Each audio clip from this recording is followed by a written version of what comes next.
this is Codex Adeptus Mechanicus Skitarii. Definitely leaving the door open there, right, for perhaps another codex, which we've already kind of heard may be coming out here in the near future. So that's kind of cool to see.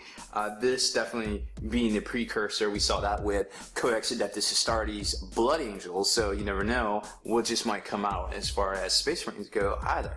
Now this one's a little bit smaller than your normal codex size. Usually they're about 110 pages. I guess Codex Demonkin was 120, so a little bit more sometimes you get a little bit less. This one obviously you get way less, and it is $33 retail, hardcover experience of course, you know, but it's, you know, there's nothing lacking from it. There's still a whole codex worth of stuff in here. We just don't have, you know, a whole codex Space Marines worth of models to cover in the codex. So, you know, there is that. So obviously it's going to be a little bit less, but if you think about it, for a brand new race, you know, the same thing kind of happened with Necrons in the beginning back in 2002. Well, I guess it wasn't the real beginning, but it's when they went from becoming a skirmish type raiding force to actually becoming a, I guess the whole army in and of themselves. It was a smaller book. So that being said, let's kind of take a look at it. Now, there's some interesting stuff, not just in the contents, but also in this title page down here as well. So you got this huge section of fluff here, 39 pages, which is roughly about half the codex, right? And then you get into the actual forces themselves, which is, you know, about 20 pages, give or take, here, I guess technically 15. And then you get into the appendix, which is the majority of the rest of the pages, so roughly 10. So you kind of keep that in mind. It kind of fits in with what I was saying a little while ago about kind of how all that works. Now, that being said, also, let's take a look at the bylines. The devil's always in the details, as my father likes to say. And, well, there's definitely some details here. So you got produced by Games Workshop in Nottingham. Reminds me of another company that puts something similar on their products, made by Apple in California, if you know what I'm saying. So I don't know what that's about, but it's interesting to see. It definitely makes their products seem a little bit more exclusive, like, oh, I'm buying something out of England. But then again, I'm kind of revolted at the same time, and I don't know why, but I'm just going to throw it out there. It's a great hobby, but sometimes I don't want to agree with everything they put out. Now, that being said as well, look here, printed by Belmont in the UK. So that's a clear departure from, you know, stuff being printed in China. Now, I touched on that a couple of videos ago, a couple of video reviews ago. We saw a lot of piracy coming out of China. I know majority of you viewing this already know what I'm talking about, but it was starting to spread to books. And to be honest, Games Workshop made the right move here to take their printing out of China and bring it back to, I guess, we heard it was in the States, but I guess it's in the UK where they have their own printer. So that's really good to see, because you got to protect your IP. You know, you might not be able to protect what's going on with your models per se, but being able to protect your actual rules and your actual IP, you know, is one thing altogether. I'm just going to say some people had some of the End Times books several months in advance, because some of the Chinese counterfeiters were actually selling them and putting pictures up online. And that was a little sad to see, but we did see it. And this is a really smart move. And we definitely, I think they made the right move here. So kudos to them for kind of dealing with some real world stuff that definitely affects our hobby in a negative way. So it's good to see them bringing that back, protecting their IP as far as, you know, counterfeiting and things like that with their actual rules. So again, a very well designed codex for the forces. It's laid out very well. A lot of similarities to what we've seen in the past. You got a huge fluff sections. You know, you get into the timetables. You got, you know, how Mars is laid out even. Obviously, it kind of looks like a skull, right? So, very cool stuff. And then you got Forge Worlds throughout the galaxy. I liked this right here. You got Forge Worlds throughout the galaxy and kind of some of the Skitarii kind of war bands kind of spreading out and taking over things and going on little war expeditions, as they like to call them. This was really interesting to see kind of how the Adeptus Mechanicus stacks up, and it kind of explains a little bit, well, you know, why is there 40k models plastic models, and why does Forge World have some of the stuff? Well, you kind of understand a little bit more about it right down here. Now, we haven't seen a whole lot from the Order of Reductor, but we've definitely seen a lot from the Legio Cybernetica and the Myrmidon Auxilia here as well. So you got that. And then, of course, Cult Mechanicus, a lot of the HQ choices for the Forge World models as well. There is a crazy Chaos Warp Storm going on outside right now. There's a lot of rain and stuff going on, so you might hear some random warp stone. Hopefully we don't roll double ones on the chart while this video is going on here. So we got all that really cool looking stuff, great artwork.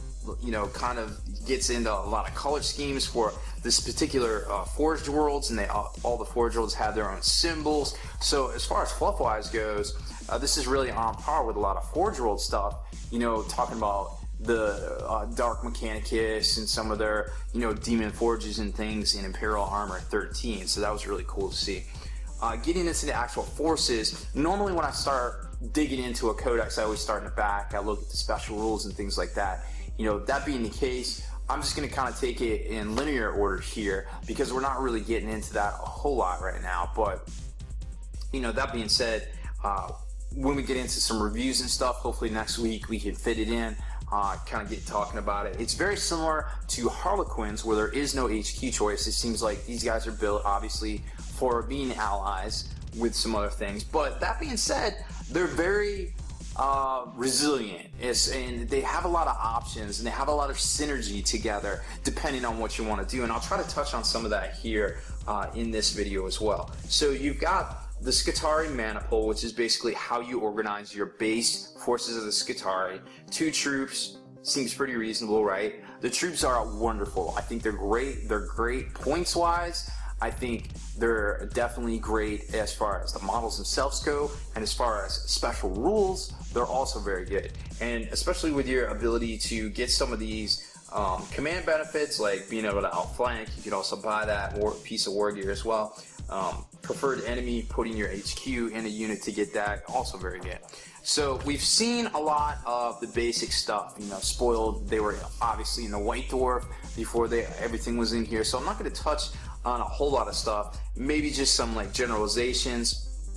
So you've got your Skitarii Vanguard, which I think are great for the points. Skitarii Rangers, also great for the points. The Rust Stalkers seem pretty decent. I love both versions of the Sicarians. I'm not sure which one I like more, but I definitely like them both. Then you've got the Walkers. One is the, you know, the Dragoons, which is the fast attack, which has the Giselle, or you can take the, I think, what was it, the close combat, the Taser Lance. So it just kind of depends on what you want to do there. Then you get into the Iron Strider, which is the heavy support choice. Now, all of this stuff gets super better depending on your benefits and also the orders, the Doctrinas, right? Doctrinas. So then you get to the Doom Crawlers, which we kind of seen a lot about in the past couple of days. I think they're pretty good for the points, 90 points.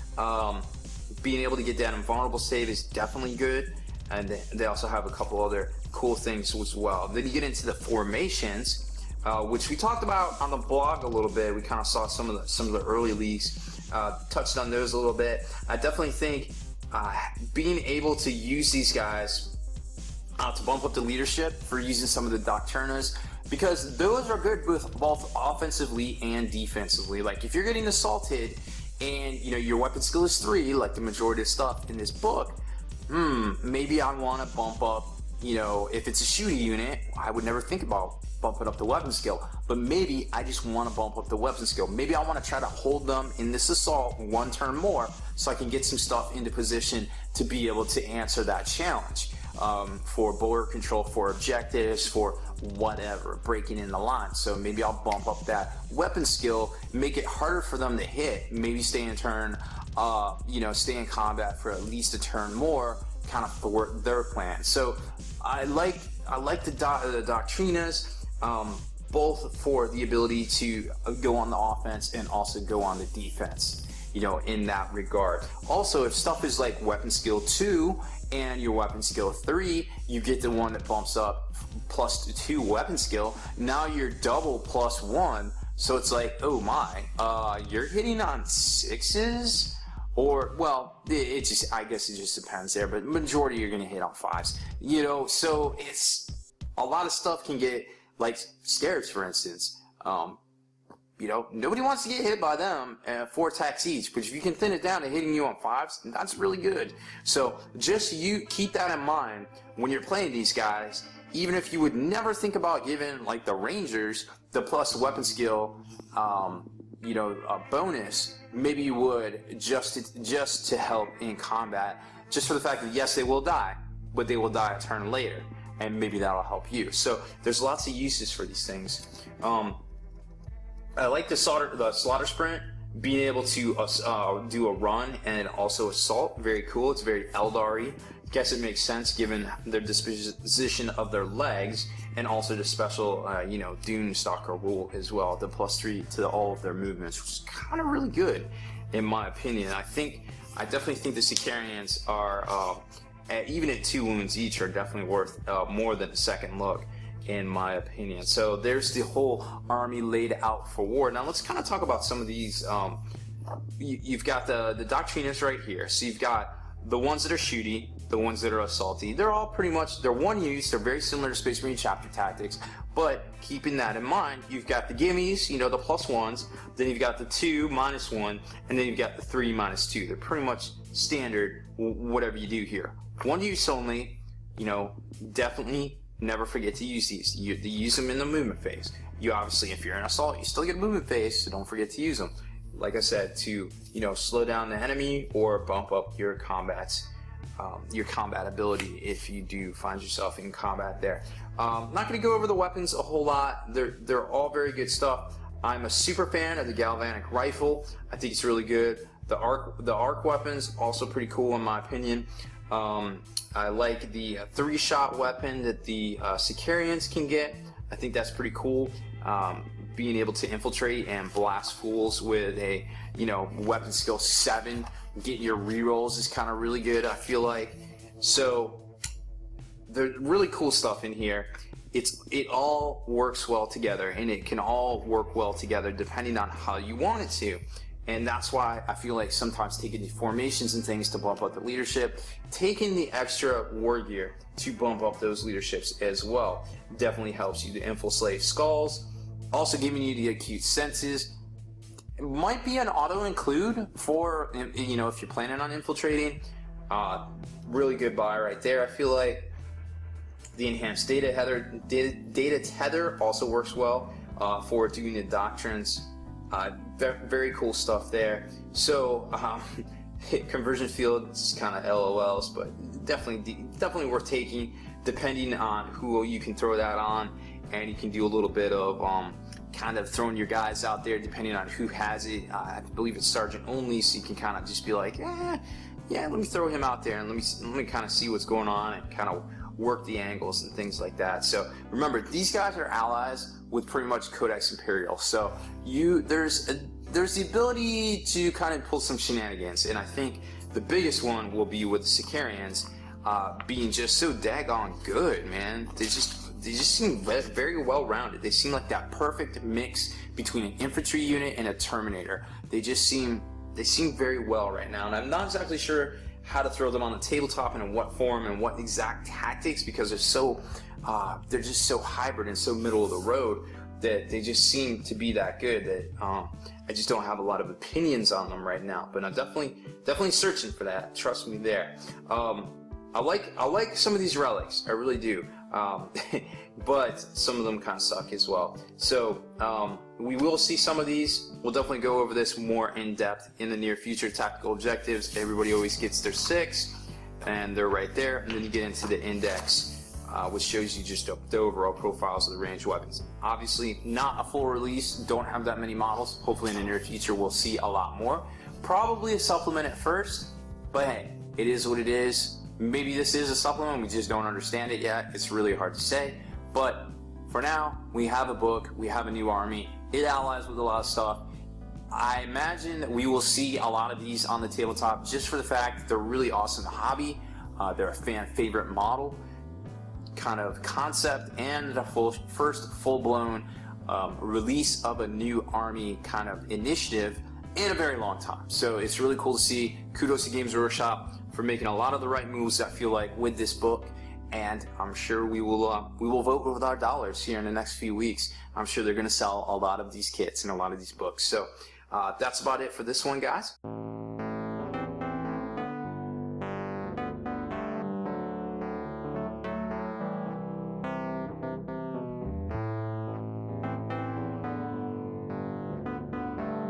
I don't know if you've seen any of my videos in the past, but basically when we take a look at a new book, I always like to jump to the back into the war gear section, into the warlord traits, things like that, and kind of start there with all the army-wide special rules. So that way I feel like I'm not flipping back and forth between the unit entries, the data sheets and things like that, and all the weapons and things, the special abilities in the back, and it makes it a little bit simpler for me. So starting off first is the very first thing in the book, the Cult Mechanicus Battle Congregation. And this is actually very important in the scheme of things, and it combos off with something else pretty well that we'll get to when we start covering formations. But this is very good to kind of know about, because basically this is your stock, starting point, where you can basically take this as a combined arms attachment.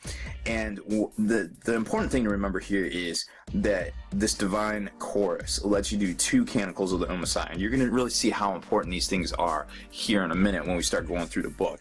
And if you have if your warlord is from this attachment, you can, obviously if you're taking it as a CAD and it's your primary, you can take your warlord and then you can reroll those warlord traits. There's some pretty decent ones, but it's not what this is all about. But keep in mind, you can have up to 8 troops here, 4 elites, 2 heavies, and a fortification. And the fortification is key. So we'll take a look at something here in a minute. So there's all the data sheets and the unit entries. We're not going to really talk about that quite yet, because I want to go over all the meat and potatoes, which is the actual special rules of the book. Now, the warlord traits table, we'll take a look at that real quick. I just kind of want to breeze through it. Eternal Warrior special rule. Obviously, it's a Megos if you pick him as your HQ. If you're going to take, some of the upgrades or, some of the characters in the units, you can use that. Still pretty cool. Not too crazy. The second one, nominate 1 weapon carried. It has a mastercrafted, cannot, which is fine. Your warlord can reroll failed feel no pain rolls. Very cool, because there's actually a lot of ways to get feel no pain here. Mysterious objective manipulation, that's okay. And has the haywire. Your warlord's close combat attacks have the haywire special rule. Actually pretty cool if you apply it to the Megos. This one right here, 6, is where it's at. You want this one, because what happens is you always count as having 8+ for the canticles, which is actually really important, as you're going to kind of see here in a second. Let me get it out of that glare. And which is really important, because kind of what you're going to see right here, when it comes to the canticles, you're always going to want to have the 8+ units. And I actually took some notes to kind of breeze over that real quick, because we're not going to get into what happens when you have the smaller ones here, but the ones that are the 8+, because that's what we're going for here, is you want the 8+. Friendly units with the canticles have the fearless special. Okay, that's pretty basic, but not too bad.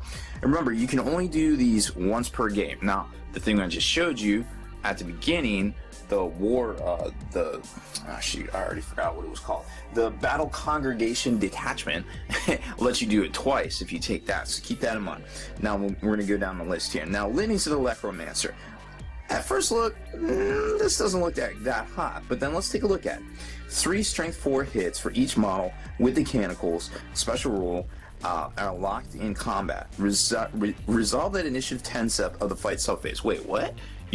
Basically, they just got a reverse hammer of wrath that hits the things that hit them in assault.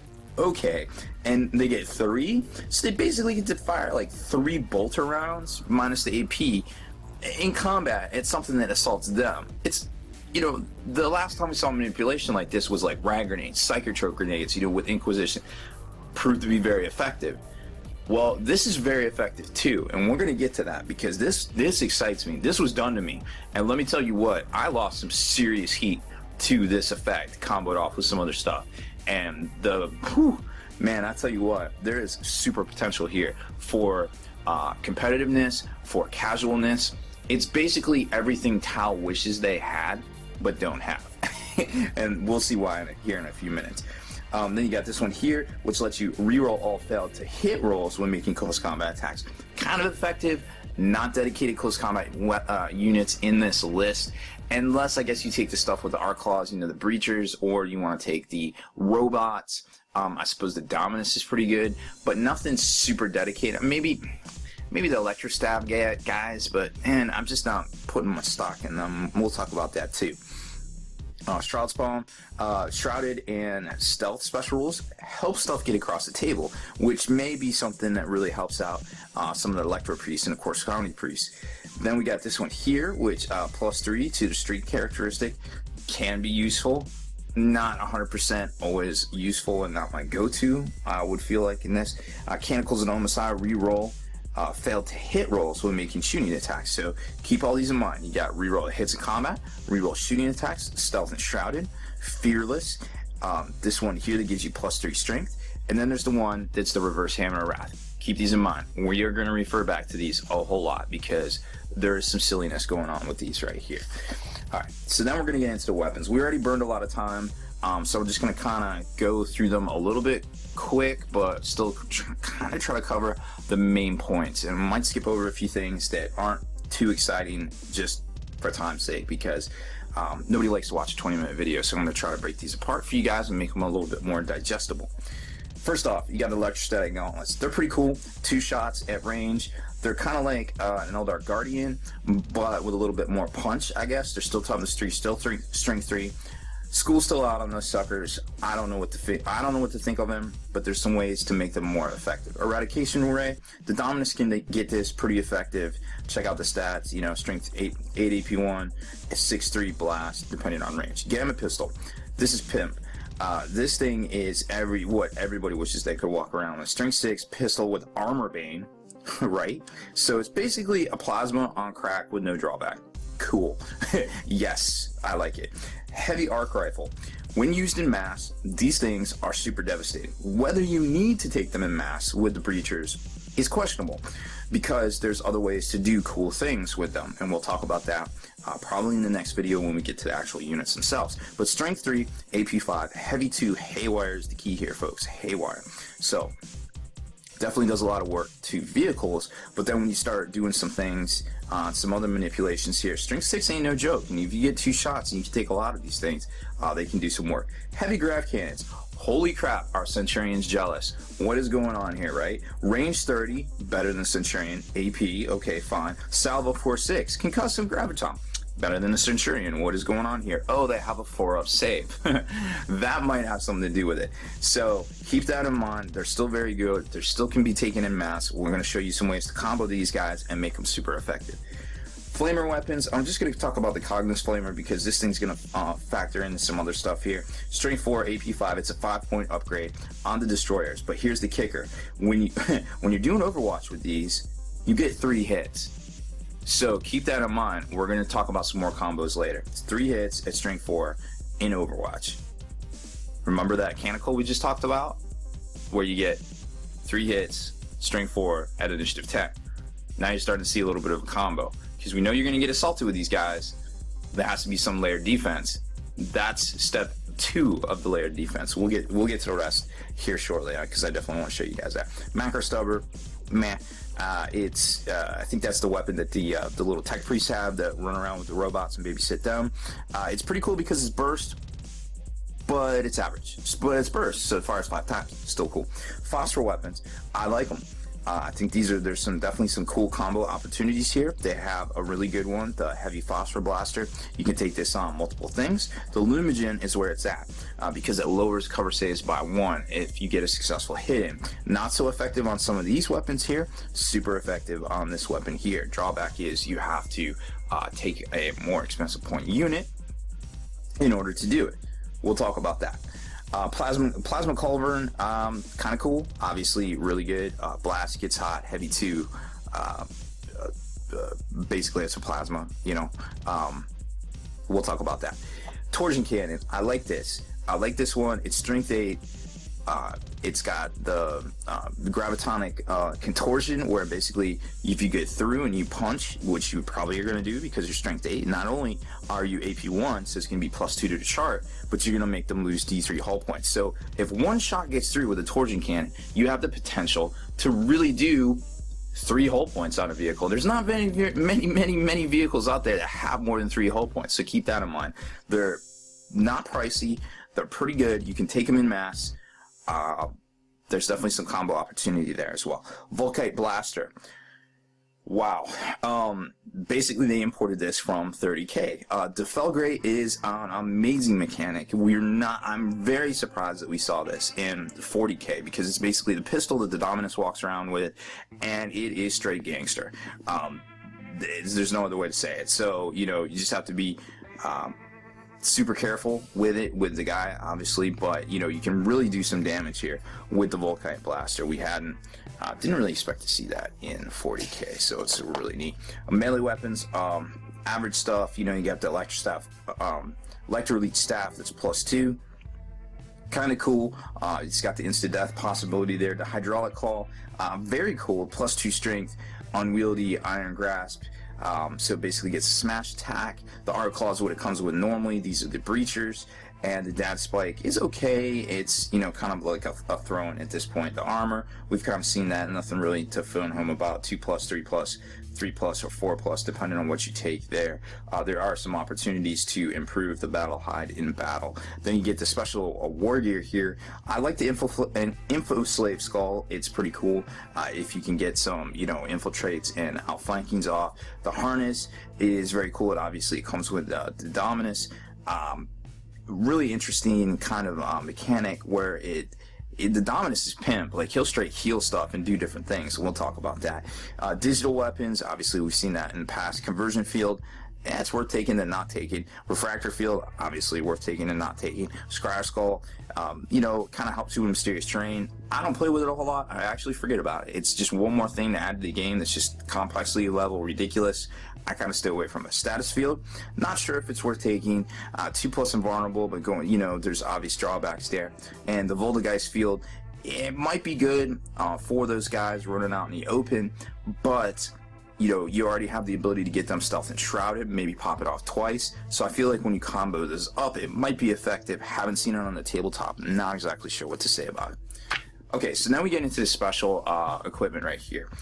And let me tell you what, the stuff that you think is good in this isn't good to me. And the stuff that I think people looked over, I think is really good. And let's talk about it for a second. First off is the remnant of the Techno Martyr. This right here could quite possibly be the most brokenest thing in this book. And we'll talk about it. So what this does is it gives you all your Cognos weapons, the ability, a model with the snapshots. When a model snapshots, including Overwatch, with a weapon that has a Cognos weapon special rule, its ballistic skill is counted as 2 instead of 1. So basically you're going to hit on 5. So as long as you got a Cognos weapon, you can do some work here. Now, if a flamer weapon with a special rule fires Overwatch using the Wall of Death rule, it automatically inflicts 3 hits instead of D3. Now, the Cognos Flamers automatically do that. They automatically do the 3. But there's some, there's some potential for abuse here with the fact that, you can, if it's a Cognos weapon, you're going to Overwatch better. Now, obviously, this would be way better if you could put it on grab, but that's just not the case. The pseudo genitor, basically the dissection machine, it's average. I don't think it's really worth taking. Mask of the Alpha Dominus, situational. If you have the robots, obviously you want to switch them up in mid-battle, it might be cool. This, I think, is abusive. The auto, basically the staff of Arcan Land, it gives you and your squad, it will not die special rule. Very cool stuff, because the ability to get that into a squad of, say, Cataphragm destroyers or breachers, 9 strong with multiple wounds, with the ability to get it will not die, is pretty crazy. So keep that in mind. That could get a little potentially abusive. You have to put it on a separate Dominus to put it in there, but the other Dominus could have something cool like this. It just kind of depends. Then you got the Uncreation Gauntlet. I think it's overpriced, and I don't think it's good, because if you're in combat with something and you're trying to do this, it's not going to do any damage. You already messed up, because you have so many good shooting weapons. There's so many ways to repel fire, to repel assaulters, that if this is happening here, you probably messed up. Scryer Skull what is this? Prospectus. It's kind of cool. Again, mysterious terrain objective manipulation. Not exactly the best in my opinion, but it's cool if you're doing campaigns and things like that, and it makes it pretty good there. So that is a quick overview of the very first formation, which we'll get back in touch with, and also all of the war gear and all of the special equipment here. Obviously the tactile objectives are right here. Everyone's always special, and it has their extra 6. So that's pretty much what I got to say about this one. We're going to do another video kind of showing off the data sheets themselves and the formations and a lot of combos you can do, and kind of where I think all of this stuff you'll really start seeing the things that I was touching on, how you can manipulate them in your list, and even this particular formation right here, which is pretty dirty in and of itself. So check out for that video here next in the series as well.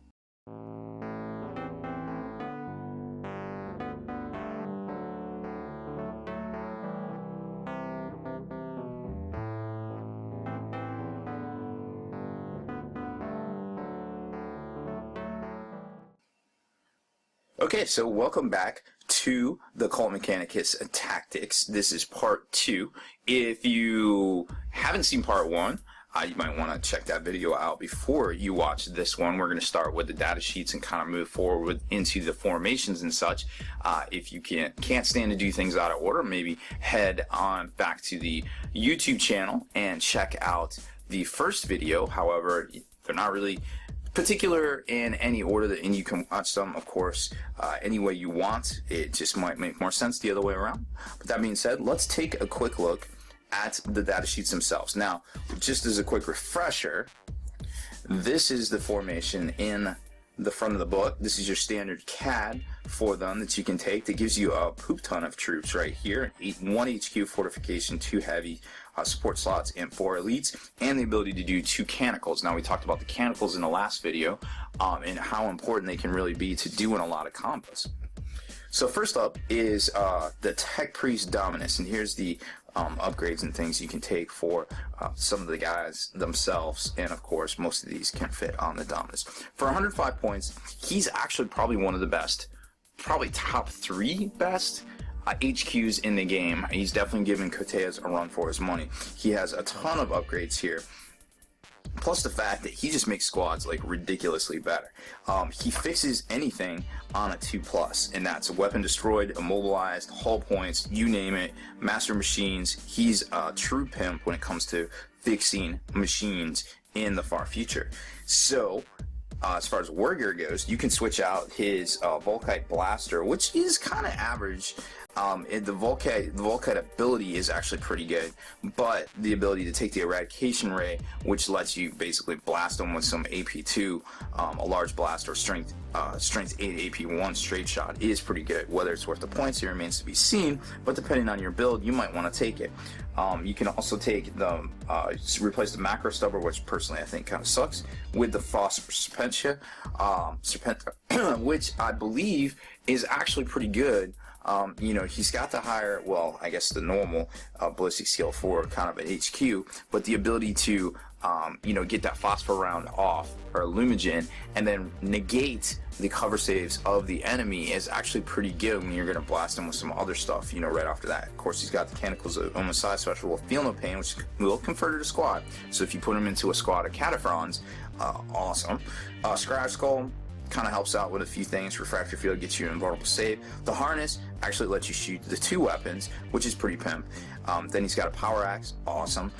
And then the weapons that you can switch out there, and of course the Artificer Armor to boot. So, and he can walk around and be your special war gear caddy. These are the Breachers, and these are the Destroyers. Awesome that they're troops. I think the Destroyers might be some of the best troops out there in the game now, way eclipsing Eldar jet bikes. Not necessarily in mobility, but in the fact that just for their basic stat line, and the fact that they can have heavy grav cannons, it seems pretty good. The Breachers are interesting because they can have the heavy arc rifle, which gives you all of those haywire shots, and of course all of these you can upgrade to 9 additional. It gets you a total of 12 in any single squad, and that combos well with some of the formations and things. And obviously having feel no pain, there's a way to get it will not die. There's now you start comboing these things off and it starts to get a little silly. So what else do we got on these guys? Oh, so we got the heavy arc rifle, the arc claw.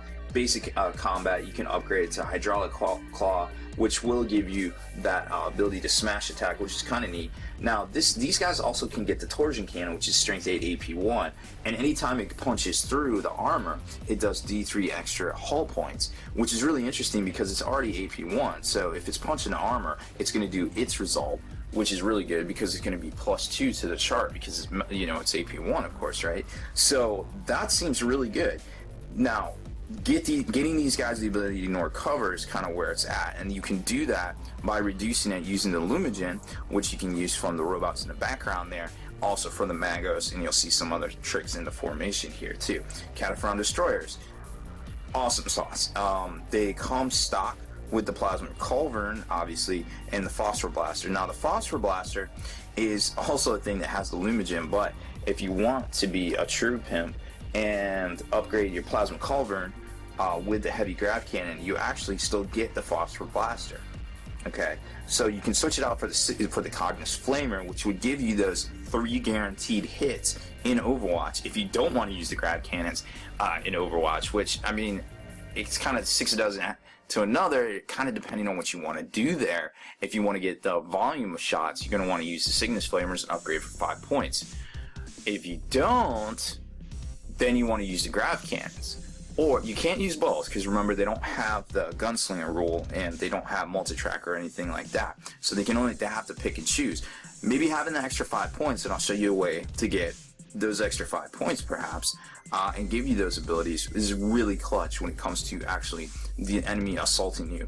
Because the enemy, you always say you're not going to get assaulted because you're going to shoot people off the table, but people have a sneaky way of using cover to their advantage and actually being able to assault you. These guys have the ability to perform in most of the phases of the game, except for basically the movement phase. So they do well in assault, just because they're in a stat line here, but also because they can do a whole lot of hits in assault before they even swing in assault. It's crazy. And of course, they have the Overwatch, and of course, they have the great shooting. Very cool stuff. We'll talk about that here in a second. The Electro Priest. You got the Fulgurite, and then the Corpse Guard. These guys require a lot of work to make them good, and I think for their 18 points or so, to the way they want you to field them, I don't think they're the best to take, but they are an elite choice. They're the only elite choice, and you can take 4 of these in the battle formation if you want. It is not compulsory. So I'm sure there's great ways, and there's a formation that lets you get extra shots, and there's ways to get them stealth and shrouded and get them across the table. And I'll tell you what, getting popped by 3 shots of these, trying to assault them, it's not going to be a guaranteed thing, but they just aren't as good as some of the other units blatantly are in this book. So it's very depressing. It's hard to find a home for these guys in lists, I feel like. Now, they are what they are. Zealot's a great mechanic, being able to reroll hits on the first, whether you're round of combat, whether you're assaulted or not. The ability to have feel no pain, the ability to have the Volgeist field, have that invulnerable save, can get really good really quick. You can get that 3-up invulnerable save. You can get them stealth and shrouded from the Mechanicals. Over here, it's kind of the same thing. But again, they have a huge points cost in game, and I would rather sink the points in something else, to be honest. Like, maybe there's some build I'm missing or some crazy combo, but I'm just not seeing it right here. Then we get to the Castilian robots, which, love them or hate them, these guys are really cool, and we're very lucky to have such innovative designs and things out there available to us. Great stat line, basically a mini monsters creature. Tons of upgrades. You got Refractor Field, Data Spike, the ability to do that Haywire attack, the Gamma Pistol, on the Data Smith. And then you got the robots themselves, which, you can use the Combustor. They have the 2 Power Fists, or you can start doing your upgrades over here, where basically you start getting into crazy stuff like the Phosphor Blasters, which give you those Illumigen. So these guys kind of work like, the Necron, the big Spider Walker thing, where it kind of buffs the it kind of basically sits back and kind of buffs the rest of the army. And these guys can wade in and do their damage in combat, don't get me wrong, but they also can do a lot of damage with their guns, in their ability to kind of work synergistically with the rest of the army. And then you have the heavy, like I said, the heavy phosphor blaster or the combustor. Just kind of depends on what you want to take here. And of course you have the data smith. And the data smith, you know, he's good, obviously.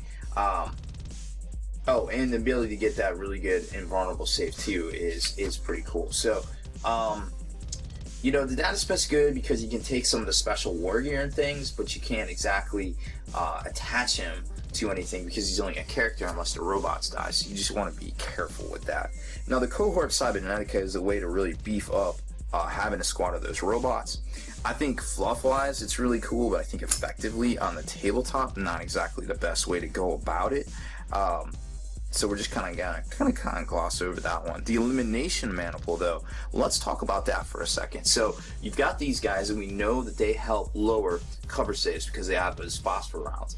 And then, if the Capstone robots scores one or more unsaved wounds, glancing hits or penetrating hits on an enemy unit with a weapon that has the Lumigen special rule, which we saw, you can do that. They basically come stock with it. They come with your phosphor blaster, in their fists, and they can also have one on their back, you know, predator mounted basically. So the ability to basically be a ignore cover caddy definitely comes to light right here. Then all the Cataphron units from this formation that target the same add 1 to their ballistic skill and get the ignore cover special rule by the end of that phase. Now think about that. Ignore cover with these heavy grab that are 4-6 salvo. That starts to get a little silly and a little dangerous if you're sitting across the table from them. So keep this formation in mind, you know, when you go to look to do combos and things like that. And of course, they all have the Canticles of Omessiah, so you can buff their ballistic skill, you can get them stealth shrouded. You know, when they do manage to get actually assaulted, you can pop off the electromagnetic one and, you know, just kind of go to town there. So there's lots of potentials and lots of synergistic ways to protect these guys, I feel like. The Numinous Conclave, this is kind of how I feel like Games Workshop envisioned these guys working, where basically these guys run across the table, shoot a bunch of stuff, and then you have the close combat ones kind of mopping up behind them with the ability, the things they shoot become electrified if they get taken unsaved wound. Now remember, it's easier said than done causing unsaved wounds, so you know this is not guaranteed. So I feel like competitive wise, maybe not so much on this one. And then you basically get, if they are electrified, they get to reroll their failed to wounds. Okay, kind of cool, very fluffy, not super competitive, kind of depends on your power level in your bag right here. Holy Requisitioner. This one's kind of cool. Let's talk about it for a second. So you've got the 1 Dominus and 2 to 3 units of Cataphron breaches. And remember, you can get kind of jiggy with these Dominuses. You can give them things that give the squad, you know, it will not die. They have feel no pain. So you start putting these guys in with the squads, and now you're getting them. Now you're giving the squad feel no pain. Now you're giving them it will not die. You know, now you're giving them maybe stealth and shrouded based on the canticles and et cetera, et cetera, et cetera. There's all these layers of ridiculousness. Okay, so let's take a closer look. So these guys, now these are their breachers, mind you, can be placed in Deep Strike Reserve. And then basically you Deep Strike in the Dominus, they arrive, if it's within an objective marker, which seems like a good idea, they do not scatter when they Deep Strike in. And then whenever they're within 6 inches of an objective marker, the breachers from this formation have counterattack and zealot special rules. So their innate ability is very good because remember, the breachers are the ones with the claws. So they already have really good, they're really decent in combat, and now they're re-rolling the first round in combat. They have great guns. I mean, they either have the Haywire gun or the Strength 8 AP1 gun, kind of depending on how you do it. And now you're just dropping in on full. So, you know, it can get a little silly. They also, like I said, they can have the Torsion Cannon. They can replace their claw with the Hydraulic Claw, so you can get that AP2 smash. They don't exactly call it that, but we know what that is. So keep these things in mind. It may be depending on what army you're playing against, but it still seems pretty good. Obviously, it would be better if you could take the heavy grab guys, but you can't. Those guys are reserved to right here. Now, we kind of showed you all of the formations, but what I really want to show you is this formation right here that was in the White Dwarf. You can probably see the review we got up here, but this is White Dwarf 69 that came out a few weeks ago. And there is a ridiculous formation in here that is incredibly abusive. And not only that, it's super fun to play because it kind of represents the whole like O Messiah thing.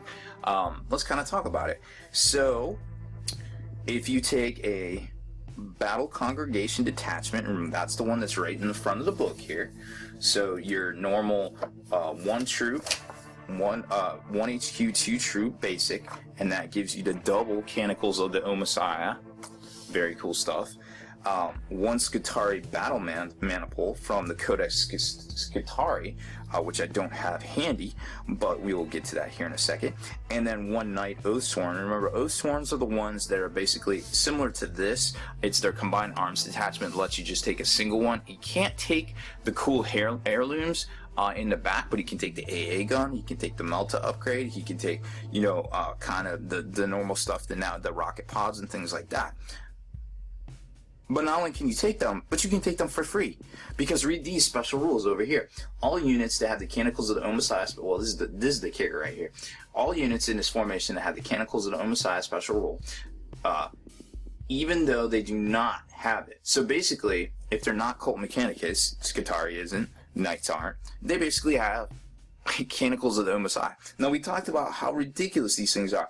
The Stealth and Shrouded, the +3 strength, the reroll shooting, the reroll combat, the ridiculous 3 hits at strength 4 once you're assaulted, not even counting what happens if you have Overwatch guns and things like that. What is going on here? So these knights, so you're telling me these knights can reroll their shooting? So you're telling me these knights can have Stealth and Shrouded?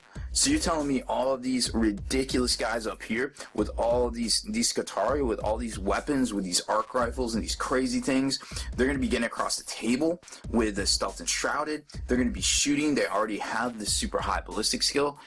Well, they can have the super high ballistic skill, but not only do they have a super high ballistic skill, depending on if you use some of their special abilities, but now you're also going to be able to reroll those. What is going on? Okay, so really good. Check. If this formation's Tech Priest Dominus is your Warlord, you can reroll the result when rolling on a Warlord's trait. Very cool stuff. There's good things in here. We showed it last video. Might of the Adeptus Mechanicus. All weapons and war gear options taken by units in this formation, including any relics of Mars or Arcane Mechanicum, are free. Think about that for a second. Furthermore, any weapons with the Gets Hot special rule carried by a model in this formation no longer have the Gets Hot special rule. Now think about that for a minute. So, what this means is that all these upgrades on this knight are free. All these upgrades on this Dominus are free. All of these weapon upgrades and the 5 points for the Signet, for the Cognis Flamer, and the things like that on the Breacher that you wouldn't normally buy are free. All the Onager upgrades are free. All these guys are free. Oh my gosh. If you point this out, basically just by the minimums to take it, it comes out to about 1,500 points. And that's basically with just paying for the stock stuff and not taking any additional weapon options. You're just buying the stock stuff. You're getting everything for free. That is a ridiculous value, and it's super fluffy. It's really cool. It's the epitome of bringing hobby back, but it's also super strong on the tabletop. You cannot go wrong with this formation. Not only that, but wait, there's more. Because, remember, you can take a fortification right here. Not only can you take a fortification, but let's think about some fortifications here that are pretty bananas. You've got the, the Aegis, the big Aegis gun with the super macro cannon. That thing can get crazy. The ability to confer some of their special rules to that thing would get kind of crazy. Because now remember, you can use the Canticles on it. So it technically could have Stealth and Shrouded. This huge fortification in the middle of the table could have Stealth and Shrouded. You could have, you can reroll failed to hit, obviously failed to combat isn't going to apply here, but they can apply to a lot of other things right here that we already talked about. Overwatching on people and then hitting them with that electroshock one. What is going on? You know, the automatic 4 hits, then rerolling in combat. There's a lot of stuff going on here, and let me tell you what, there's some really good close combat troops in here as well. Think about taking that big plasma gun fortification. Now it gets hot, and that would be stupid if the thing got hot and you wouldn't get to shoot it because it's like 250 points or whatever, which could definitely fit in. If you take all this and you're playing 1850 or 2K, you have 500 points left over, basically, ish. You could take that, you know, the brand new plasma obliterator, and guess what? You can reroll the Gets Hot special rule, because all weapons with the Gets Hot special rule carried by a model in this formation no longer have the Gets Hot special rule. Now, it's not necessarily carried, but it is fired by. So we'd have to do a little bit of rules meandering, kind of check it out just to make sure you can do that. But in theory, I'm going to say you can probably do it. And I didn't look it up, but there is not a whole lot of good wording on carried by a model. Now, maybe fired by a model would probably be a better classification here, but nonetheless, definitely check with your, you know, tournament organizer, your local, you know, campaign, whoever's running your campaign, and things like that. In theory, it should work. Maybe rules as intended, maybe not rules as written, but it's still pretty cool nonetheless. So there's a lot of things you can do here. Hopefully, this right here, and this is why I saved it for last, opens your eyes to the ridiculousness level of, you know, kind of what this whole codex can do. You can basically shoot the crap out of people when they assault you. You get to not only get a ton of good Overwatch on them, but the potential to do more damage at the initiative 10 step with, you know, all these crazy Cognitus flamers, and then that one canticle that you can actually do twice. So it ends up being really good. You're going to be able to take down a lot of things that you couldn't normally take down just on volume of fire. And the best part is, it hits invisible units. It doesn't, invisible units cannot get around this thing. It's free attacks against units in close combat. You cannot deflect them with invisibility. So you have something that gets up there, and then you start losing things to you know, unaffected, maybe not accounted for. Your opponent, you know, might not be able to deal with this little simple kind of synergistic army all working really well together. So that was the conclusion, part 2 of the Cult Mechanicus Tactics review here on Spiky Bits. I hope you enjoyed it. Thank you for watching, and hopefully we will have another one here in a few weeks on the Space Marines.